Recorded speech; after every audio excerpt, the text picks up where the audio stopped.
Colonial ഭരണത്തിൻ കീഴിൽ Britain മലബാറിൽ നടപ്പിലാക്കിയ പരിഷ്കാരങ്ങളിൽ ശരിയായ പ്രസ്താവന കണ്ടെത്തുക. കണ്ണൂർ അഞ്ചരക്കണ്ടിയിൽ സുഗന്ധവിളത്തോട്ടം ആരംഭിച്ചു. ശരിയാണ്. കോഴിക്കോട്, കണ്ണൂർ, തലശ്ശേരി, മലപ്പുറം എന്നീ നഗരസഭകൾ ആരംഭിച്ചു. തെറ്റായ സ്റ്റേറ്റ്മെൻ്റ് ആണ്. മലപ്പുറം നിലമ്പൂരിൽ തേക്ക് തോട്ടം നിർമ്മിച്ചു. ശരിയാണ്. 1ഉം 3ഉം സ്റ്റേറ്റ്മെൻ്റ് ആണ് ശരിയായിട്ടുള്ളത്. ഓപ്ഷൻ ബി ആണ് ആൻസർ. താഴെ കാണിച്ചിട്ടുള്ളവയിൽ ശരിയായ പ്രസ്താവനകൾ കണ്ടെത്തുക. 1865 തിരുവനന്തപുരം മഹാരാജാസ് കോളേജ് ആരംഭിച്ചു. തെറ്റായ സ്റ്റേറ്റ്മെൻ്റ് ആണ്. 1875 എറണാകുളം മഹാരാജാസ് കോളേജ് ആരംഭിച്ചു. ശരിയാണ്. 1937 തിരുവിതാംകൂർ സർവകലാശാല ആരംഭിച്ചു. ശരിയാണ്. 2ഉം 3ഉം സ്റ്റേറ്റ്മെൻ്റ് ആണ് ശരി. എ ഓപ്ഷനാണ് ആൻസർ. ഇന്ത്യയുടെ ഒന്നാം സ്വാതന്ത്ര്യ സമര കാലഘട്ടത്തിലെ ചിത്രകലയുമായി ബന്ധപ്പെട്ട് നൽകിയ പ്രസ്താവനകളിൽ തെറ്റ് ഏത്? ബ്രിട്ടീഷ് വനിതകളും കുട്ടികളും അനുഭവിച്ച യാതന വെളിപ്പെടുത്തുന്ന ചിത്രമാണ് ജസ്റ്റിസ്. ജോസഫ് നോയൽ പാറ്റൺ ആണ് ഈ ചിത്രം വരച്ചത്. തെറ്റായ സ്റ്റേറ്റ്മെൻ്റ് ആണ്. നമ്മളോട് ജോസഫ് നോയൽ പാറ്റനെ പറ്റി നേരത്തെ PSC ചോദിച്ചിട്ടുണ്ട്. ഇൻ മെമ്മോറിയം എന്ന പെയിൻറ്റിങ് വരച്ചത് ആരാണ് എന്നതായിരുന്നു ക്വസ്റ്റ്യൻ. ജോസഫ് നോയൽ പാറ്റൻ്റെ ആണ് ഇൻ മെമ്മോറിയം. അപ്പോൾ ആദ്യത്തെ സ്റ്റേറ്റ്മെൻറ്റ് തെറ്റാണ്.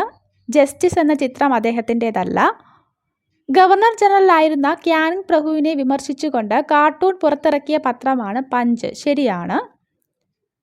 ലക്നൌവിൻ്റെ ആശ്വാസം എന്ന ചിത്രം വരച്ചത് തോമസ് ജോൺസ് ബാർക്കർ ആയിരുന്നു. ചിത്രം പ്രസിദ്ധീകരിച്ചത് 1858 ആയിരുന്നു. തെറ്റായ സ്റ്റേറ്റ്മെൻ്റ് ആണ്. ഇവിടെ തെറ്റായിട്ടുള്ളതാണോ നമ്മളോട് ചോദിച്ചിട്ടുള്ളത്. 1ഉം 3ഉം സ്റ്റേറ്റ്മെൻ്റ് ആണ് തെറ്റായിട്ടുള്ളത്. ഓപ്ഷൻ സി ആണ് ആൻസർ. താഴെ കാണിച്ചവയിൽ നിന്നും ശരിയായ പ്രസ്താവന കണ്ടെത്തുക. സൈമൺ കമ്മീഷൻ റിപ്പോർട്ട് ചർച്ച ചെയ്യാനാണ് വട്ടമേശ സമ്മേളനങ്ങൾ വിളിച്ചു ചേർത്തത്. ശരിയാണ്. ആദ്യ 2 വട്ടമേശ സമ്മേളനങ്ങളും ഗാന്ധിജി പങ്കെടുത്തു. തെറ്റായ സ്റ്റേറ്റ്മെൻ്റ് ആണ്. 1931 2ാം വട്ടമേശ സമ്മേളനത്തിലാണ് ഗാന്ധിജി പങ്കെടുത്തത്. വട്ടമേശ സമ്മേളനത്തിൻ്റെ പരാജയത്തോടെ ഗാന്ധിജിയുടെ നേതൃത്വത്തിൽ നിയമലംഘന പ്രസ്ഥാനം ആരംഭിച്ചു. ശരിയാണ്. 1ഉം 3ഉം സ്റ്റേറ്റ്മെൻ്റ് ആണ് ശരിയായിട്ടുള്ളത്. എ ഓപ്ഷനാണ് ആൻസർ. താഴെ കാണിച്ചിരിക്കുന്ന പ്രസ്താവനകളിൽ ശരിയായവ കണ്ടെത്തുക. യൂണിസെഫിൻ്റെ 8ാമത് എക്സിക്യൂട്ടീവ് ഡയറക്ടർ കാതറിൻ റസൽ ആണ്. ശരിയായ സ്റ്റേറ്റ്മെൻ്റ് ആണ്. ഐക്യരാഷ്ട്ര സംഘടന 2024 ഒട്ടകങ്ങളുടെ വർഷമായി പ്രഖ്യാപിച്ചു. ശരിയാണ്. സ്ത്രീകളിൽ നിക്ഷേപിക്കുക, പുരോഗതി ത്വരിതപ്പെടുത്തുക എന്നതാണ് 2024 അന്താരാഷ്ട്ര വനിതാ ദിനത്തിൻ്റെ മുദ്രാവാക്യം. ശരിയായ സ്റ്റേറ്റ്മെൻ്റ് ആണ്. അപ്പം എല്ലാം ശരിയാണ് എന്ന ഓപ്ഷനാണ് ഇവിടെ ആൻസർ. യൂണിസെഫിൻ്റെ 8ാമത് എക്സിക്യൂട്ടീവ് ഡയറക്ടർ ആരാണ്? കാതറിൻ റസൽ ആണ്. യൂണിസെഫിൻ്റെ 8ാമത് എക്സിക്യൂട്ടീവ് ഡയറക്ടറാണ് കാതറിൻ റസൽ. ഐക്യരാഷ്ട്ര സംഘടന 2024 ഒട്ടകങ്ങളുടെ വർഷമായിട്ടാണ് പ്രഖ്യാപിച്ചത്. 2025 ഹിമാനി സംരക്ഷണ വർഷമായിട്ട് പ്രഖ്യാപിച്ചിട്ടുണ്ട്. അതുപോലെ ക്വാണ്ടം വർഷമായിട്ട് പ്രഖ്യാപിച്ചിട്ടുണ്ട്. സമാധാനത്തിൻ്റെ വിശ്വാസത്തിൻ്റെ വർഷമായിട്ട് പ്രഖ്യാപിച്ചു. അതുപോലെ സഹകരണ വർഷമായിട്ട് പ്രഖ്യാപിച്ചിരിക്കുന്നതും 2025 2024 അന്താരാഷ്ട്ര വനിതാ ദിനത്തിൻ്റെ മുദ്രാവാക്യം എന്താണ്? സ്ത്രീകളിൽ നിക്ഷേപിക്കുക, പുരോഗതി ത്വരിതപ്പെടുത്തുക എന്നുള്ളതാണ്. സ്ത്രീകളിൽ നിക്ഷേപിക്കുക, പുരോഗതി ത്വരിതപ്പെടുത്തുക. 2025 അന്താരാഷ്ട്ര വനിതാ ദിനത്തിൻ്റെ പ്രമേയം എന്താണ്? എല്ലാ സ്ത്രീകൾക്കും പെൺകുട്ടികൾക്കും അവകാശങ്ങൾ, സമത്വം, ശാക്തീകരണം എന്നുള്ളതാണ്. എല്ലാ സ്ത്രീകൾക്കും പെൺകുട്ടികൾക്കും അവകാശങ്ങൾ, സമത്വം, ശാക്തീകരണം എന്നുള്ളതാണ് 2025 അന്താരാഷ്ട്ര വനിതാ ദിനത്തിൻ്റെ പ്രമേയം. നെബുല സിദ്ധാന്തത്തിൻ്റെ ഉപജ്ഞാതാവ് ആര്? ഓപ്ഷൻ സി ആണ് ആൻസർ. ഇമ്മാനുവൽ കാന്റ് ആണ്. നെബുല സിദ്ധാന്തത്തിൻ്റെ ഉപജ്ഞാതാവാണ് ഇമ്മാനുവൽ കാന്റ്. പി ഭൂകമ്പ തരംഗത്തിൻ്റെ നിഴൽ മേഖല ഉൾപ്പെടുന്നത് എത്ര ഡിഗ്രിക്ക് ഉള്ളിലാണ്? ഓപ്ഷൻ ബി ആണ് ആൻസർ. 103 ഡിഗ്രിക്കും 142 ഡിഗ്രിക്കും ഇടയിലായിട്ടാണ് പി ഭൂകമ്പ തരംഗത്തിൻ്റെ നിഴൽ മേഖല ഉൾപ്പെടുന്നത്. ഉത്തര അറ്റ്ലാന്റിക് സമുദ്രത്തിൽ ഉൾപ്പെടാത്ത സമുദ്രജല പ്രവാഹം ഏത്? കാലിഫോർണിയയാണ്. ഗൾഫ് സ്ട്രീം, ലാബ്രഡോർ, കാനറീസ് ഒക്കെ ഉത്തര അറ്റ്ലാന്റിക് സമുദ്രത്തിൽ ഉൾപ്പെടുന്ന ജലപ്രവാഹങ്ങളാണ്. കാലിഫോർണിയ എന്താണ് തെക്കായിട്ടാണ്, ദക്ഷിണ അറ്റ്ലാന്റിക് സമുദ്രത്തിലാണ് കാണുന്നത്. ഉപദ്വീപീയ നദിയായ കൃഷ്ണയുടെ ഉത്ഭവസ്ഥാനം ഏത്? മഹാബലേശ്വർ ആണ്. ചന്ദ്രന്റെ ദക്ഷിണ ധ്രുവത്തിൽ പേടകമിറക്കിയ ഇന്ത്യയുടെ ചാന്ദ്ര ദൗത്യം ചന്ദ്രയാൻ 3 ആണ്. ചുവടെ നൽകിയിരിക്കുന്നതിൽ ഏതെല്ലാമാണ് ഇന്ത്യയുടെ പഞ്ചവത്സര പദ്ധതിയുടെ പ്രധാന ലക്ഷ്യങ്ങൾ? വളർച്ച, ആധുനികവൽക്കരണം, സ്വാശ്രയത്വം, സമത്വം. ഇവയല്ല. ഇതാണ് ഓപ്ഷൻസ്. ഇതിൽ വളർച്ച, ആധുനികവൽക്കരണം, സ്വാശ്രയത്വം, സമത്വം എല്ലാം വരുന്നുണ്ട്. അപ്പം ഇവയെല്ലാം എന്നുള്ള ഓപ്ഷനാണ് ശരിയായിട്ടുള്ളത്. കൃഷി, ഖനനവും പാറവെട്ടും, ഉൽപ്പന്ന നിർമ്മാണം, വൈദ്യുതി, ഗ്യാസ്, ജലവിതരണം, നിർമ്മാണ പ്രവർത്തനങ്ങൾ, വ്യാപാരം, ഗതാഗതവും സംഭരണവും, സേവനങ്ങൾ. മേൽപ്പറഞ്ഞ സാമ്പത്തിക പ്രവർത്തനത്തിൽ ചുവടെ നൽകിയിരിക്കുന്നതിൽ യോജിച്ച പ്രസ്താവന ഏത്? ഇതിൽ ഇവയൊന്നുമല്ല എന്നുള്ളതാണ് PSC കൊടുത്തിരിക്കുന്ന ആൻസർ. കൃഷി, ഖനനവും പാറവെട്ടും ഒക്കെ പ്രാഥമിക മേഖലയിൽ ഉൾപ്പെടുന്നതാണ്. പിന്നെ ഉൽപ്പന്ന നിർമ്മാണ പ്രവർത്തനങ്ങളൊക്കെ എന്താണ്? വ്യാപാരമൊക്കെ വരുന്നത് ദ്വിതീയ മേഖലയിലാണ്. പിന്നെ സേവന മേഖലയിൽ. അപ്പം ഇവിടെ PSCയുടെ ആൻസർ ഓപ്ഷൻ ഡി, ഇവയൊന്നുമല്ല എന്നുള്ളതാണ്. ഹരിത വിപ്ലവവുമായി ബന്ധപ്പെട്ട് ചുവടെ നൽകിയിരിക്കുന്നതിൽ യോജിക്കാത്ത പ്രസ്താവന ഏത്? ഹരിത വിപ്ലവത്തിൽ അത്യുൽപാദന ശേഷിയുള്ള വിത്തിനങ്ങൾ ഉപയോഗിച്ചു. ശരിയാണ്. ഹരിത വിപ്ലവത്തിൻ്റെ 2ാം ഘട്ടം ഏകദേശം 1960ൻ്റെ പകുതി മുതൽ 1970ൻ്റെ പകുതി വരെയാണ്. ഇത് 1ാം ഘട്ടമാണ് 1960ൻ്റെ പകുതി മുതൽ 1970ൻ്റെ പകുതി വരെ. അപ്പം ആ ഒരു സ്റ്റേറ്റ്മെൻ്റ് ആണ് തെറ്റായിട്ടുള്ളത്, യോജിക്കാത്ത പ്രസ്താവന. അപ്പോൾ ഇവിടെ ഓപ്ഷൻ ബി ആണ് ശരിയായിട്ടുള്ളത്. ഹരിത വിപ്ലവ സാങ്കേതിക വിദ്യയുടെ വ്യാപനം ഇന്ത്യയെ ഭക്ഷ്യധാന്യങ്ങളുടെ കാര്യത്തിൽ സ്വയം പര്യാപ്തത കൈവരിക്കാൻ പ്രാപ്തമാക്കി. ശരിയാണ്. ഹരിത വിപ്ലവത്തിന് ഉപയോഗപ്പെടുത്തിയ സാങ്കേതിക വിദ്യയുടെ പരിണിത ഫലമായി ചെറുകിട കർഷകരും വൻകിട കർഷകരും തമ്മിലുള്ള അന്തരം വർദ്ധിച്ചു. ശരിയാണ്. ഇനിയും 2ാം ഘട്ടം ഏത് വർഷമായിരുന്നു? 1970ൻ്റെ പകുതി മുതൽ 80ൻ്റെ പകുതി വരെയാണ്. പുറം പണിക്കരാർ നവസാമ്പത്തിക പരിഷ്കാരത്തിൻ്റെ ഏത് നയത്തിൻ്റെ പരിണിത ഫലമാണ്? ഔട്ട്സോഴ്സിങ്. ഏതാണ്? ആഗോളവൽക്കരണത്തിൻ്റെ ആണ്. ഓപ്ഷൻ എ ആണ് ശരി. അന്ത്യോദയ അന്നയോജന നിലവിൽ വന്ന വർഷം 2000-ലാണ് നിലവിൽ വരുന്നത്. 2000 ഡിസംബർ 25-നാണ്. ഓപ്ഷൻ ബി ആണ് ആൻസർ. ചേരുംപടി ചേർക്കാനാണ് അടുത്തത്. ലക്ഷ്യപ്രമേയം അവതരിപ്പിച്ചത് ജവഹർലാൽ നെഹ്റു ആണ്. ഭരണഘടനാ നിർമ്മാണ സഭ നിയമ ഉപദേശകൻ ആരാണ്? BN റാവു ആണ്. അപ്പം 1 D 2 A 1 D 2 A വരുന്ന 2 ഓപ്ഷൻസ് ഉണ്ട്. അപ്പോൾ ഇനി 3ാമത്തേത് നോക്കുക. ഭരണഘടനാ നിർമ്മാണ സഭ ആദ്യ ചെയർമാൻ ഡോക്ടർ സച്ചിദാനന്ദ സിൻഹയാണ്. താൽക്കാലിക ചെയർമാനായിട്ട് തിരഞ്ഞെടുത്തത് ഡോക്ടർ സച്ചിദാനന്ദ സിൻഹയായിരുന്നു. 3 B. അപ്പോൾ ഓപ്ഷൻ ബി ആണ് ആൻസറായിട്ട് വരുന്നത്. ഭരണഘടനാ നിർമ്മാണ സഭ പ്രവിശ്യ ഭരണഘടനാ സമിതിയുടെ ചെയർമാൻ ആരാണ്? വല്ലഭായ് പട്ടേലാണ്.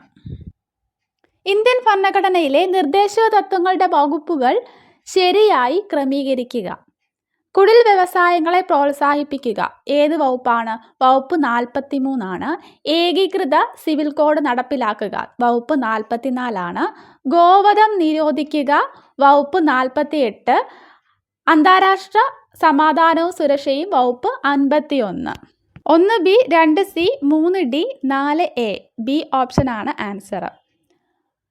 ഇന്ത്യൻ ഭരണഘടനാ ഭേദഗതികളുമായി ബന്ധപ്പെട്ട ശരിയായ പ്രസ്താവന അല്ലെങ്കിൽ പ്രസ്താവനകൾ ഏവ?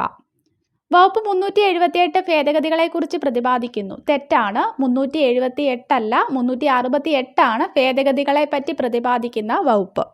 ഭേദഗതിയുടെ സവിശേഷതകൾ കടം എടുത്തിരിക്കുന്നത് അയർലൻഡിൽ നിന്നുമാണ്. തെറ്റാണ്. ഭേദഗതിയുടെ സവിശേഷതകൾ കടം എടുത്തിരിക്കുന്നത് സൗത്ത് ആഫ്രിക്കയിൽ നിന്നുമാണ്.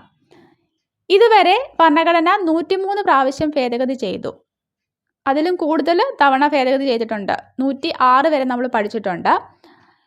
ഇന്ത്യൻ ഭരണഘടന ആദ്യമായി ഭേദഗതി ചെയ്തത് 1950 മാർച്ച് 14-നാണ്. അപ്പോൾ അതും തെറ്റാണ്. എല്ലാ പ്രസ്താവനകളും തെറ്റാണ് എന്നുള്ള സ്റ്റേറ്റ്മെന്റ് ആണ് ഇവിടെ ആൻസർ. കേരള ഗവർണറുമായി ബന്ധപ്പെട്ട തെറ്റായ പ്രസ്താവന അല്ലെങ്കിൽ പ്രസ്താവനകൾ ഏവ? ആരിഫ് മുഹമ്മദ് ഖാൻ കേരളത്തിന്റെ 22ാമത് ഗവർണർ ആണ്. ശരിയാണ്. ആരിഫ് മുഹമ്മദ് ഖാൻ ഉത്തർപ്രദേശുകാരനാണ്. ശരിയാണ്. ആരിഫ് മുഹമ്മദ് ഖാൻ കേരള ഗവർണർ ആയത് 2019 സെപ്റ്റംബറിലാണ്. ശരിയാണ്. ആരിഫ് മുഹമ്മദ് ഖാൻ ഉത്തർപ്രദേശിലെ മുൻ മുഖ്യമന്ത്രിയായിരുന്നു. തെറ്റാണ്. അപ്പോൾ ഇവിടെ തെറ്റായതാണ് ചോദിച്ചിട്ടുള്ളത്. ഓപ്ഷൻ എ ആണ് ആൻസർ. 4 മാത്രമാണ് തെറ്റായിട്ടുള്ളത്. ഇന്ത്യൻ പാർലമെന്റിന്റെ സംയുക്ത സമ്മേളനവുമായി ബന്ധപ്പെട്ട ശരിയായ പ്രസ്താവന അല്ലെങ്കിൽ പ്രസ്താവനകൾ ഏവ? ലോക്സഭാ സ്പീക്കറുടെ അഭാവത്തിൽ സംയുക്ത സമ്മേളനങ്ങളുടെ അധ്യക്ഷത വഹിക്കേണ്ടത് ലോക്സഭാ ഡെപ്യൂട്ടി സ്പീക്കറാണ്. ശരിയാണ്. ധനകാര്യ ബില്ലുകൾ സംയുക്ത സമ്മേളനങ്ങളിൽ അവതരിപ്പിക്കാൻ പാടില്ല. അതും ശരിയായ സ്റ്റേറ്റ്മെന്റ് ആണ്. ഭരണഘടനയുടെ 108-ാം വകുപ്പ് പ്രകാരം പ്രധാനമന്ത്രിയാണ് സംയുക്ത സമ്മേളനം വിളിച്ചു കൂട്ടുന്നത്. തെറ്റായ സ്റ്റേറ്റ്മെന്റ് ആണ്. 108-ാം വകുപ്പ് പ്രകാരമാണ്, പക്ഷേ പ്രധാനമന്ത്രിയല്ല സംയുക്ത സമ്മേളനം വിളിച്ചു കൂട്ടുന്നത്, രാഷ്ട്രപതിയാണ്. ഇതുവരെ 2 പ്രാവശ്യം സംയുക്ത സമ്മേളനങ്ങൾ നടന്നിട്ടുണ്ട്. അതും തെറ്റായ സ്റ്റേറ്റ്മെന്റ് ആണ്. ഇതുവരെ 4 പ്രാവശ്യമാണ് സംയുക്ത സമ്മേളനങ്ങൾ നടന്നിട്ടുള്ളത്.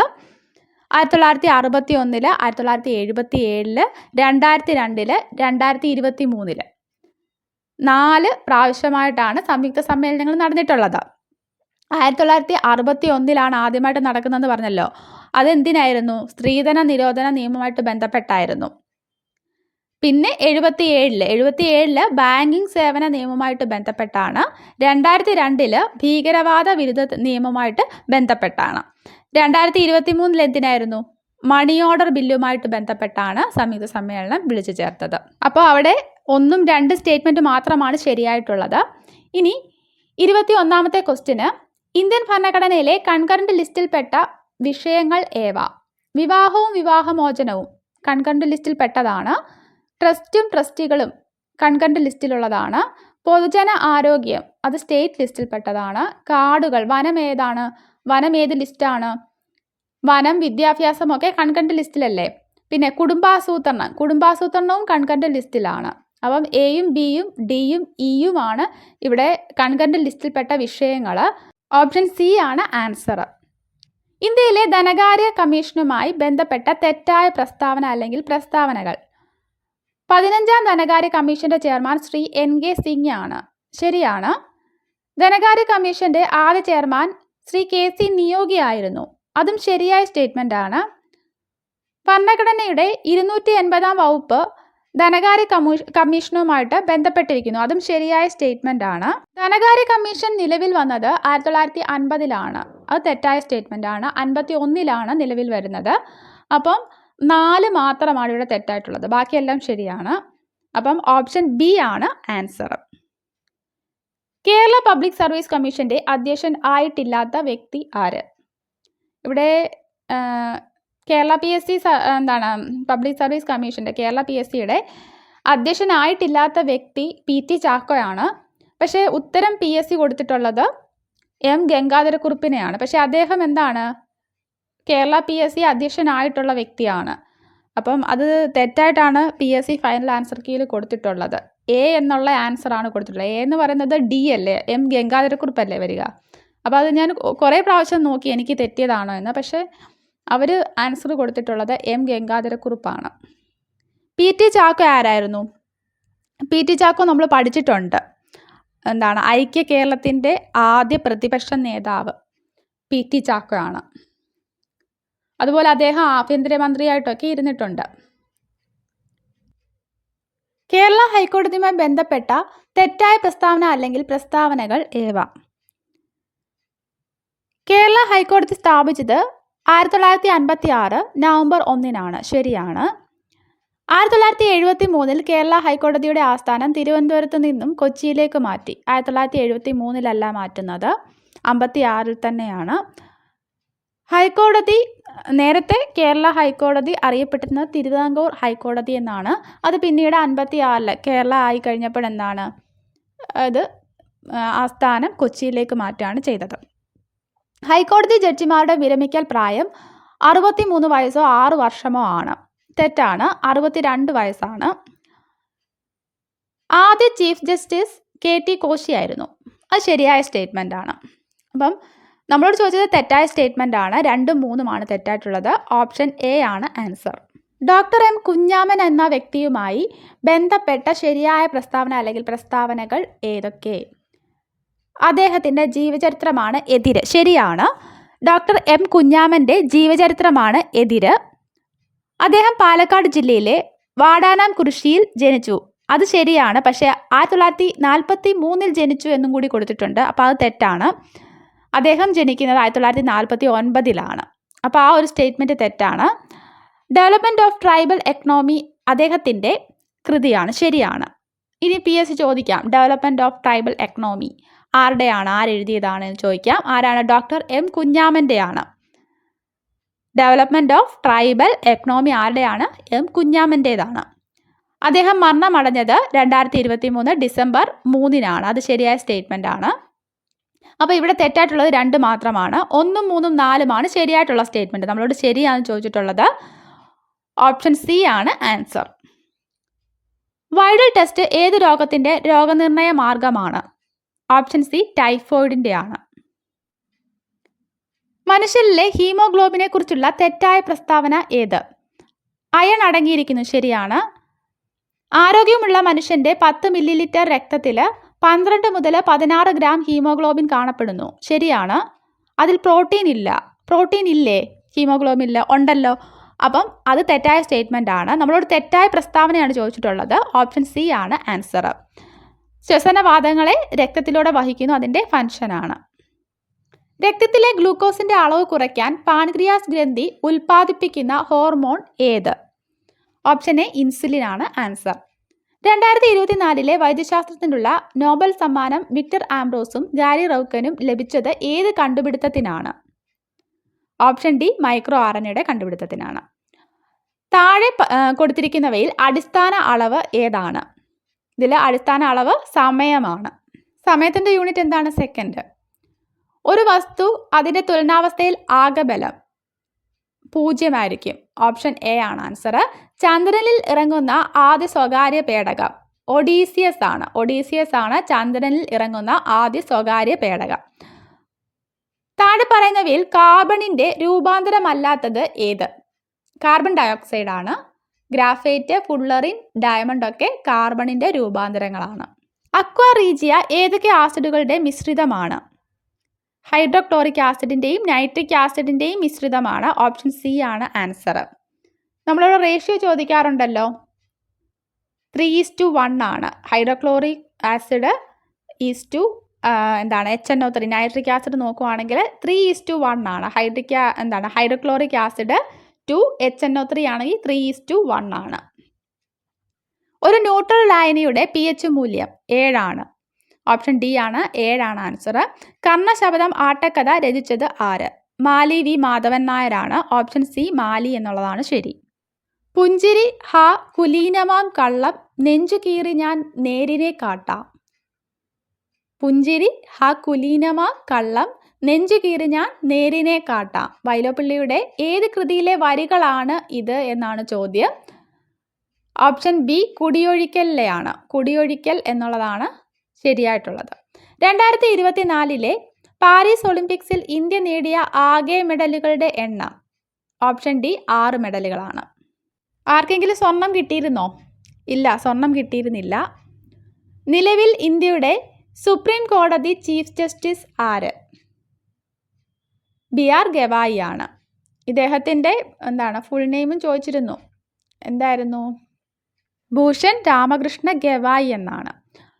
ഒരു രാഷ്ട്രം ഒരു തിരഞ്ഞെടുപ്പ് എന്ന ആവശ്യവുമായി ബന്ധപ്പെട്ട് നിർദ്ദേശങ്ങൾ സമർപ്പിച്ച കമ്മിറ്റി ഏത്? രാംനാഥ് കോവിന്ദ് കമ്മിറ്റിയാണ്. ഒരു രാഷ്ട്രം ഒരു തിരഞ്ഞെടുപ്പ് എന്ന ആവശ്യവുമായി ബന്ധപ്പെട്ട് നിർദ്ദേശങ്ങൾ സമർപ്പിച്ച കമ്മിറ്റിയാണ് രാംനാഥ് കോവിന്ദ് കമ്മിറ്റി. വീഡിയോ ഉപകാരപ്പെട്ടെങ്കിൽ ലൈക്ക് ചെയ്യുക, ഷെയർ ചെയ്യുക. Thanks for watching.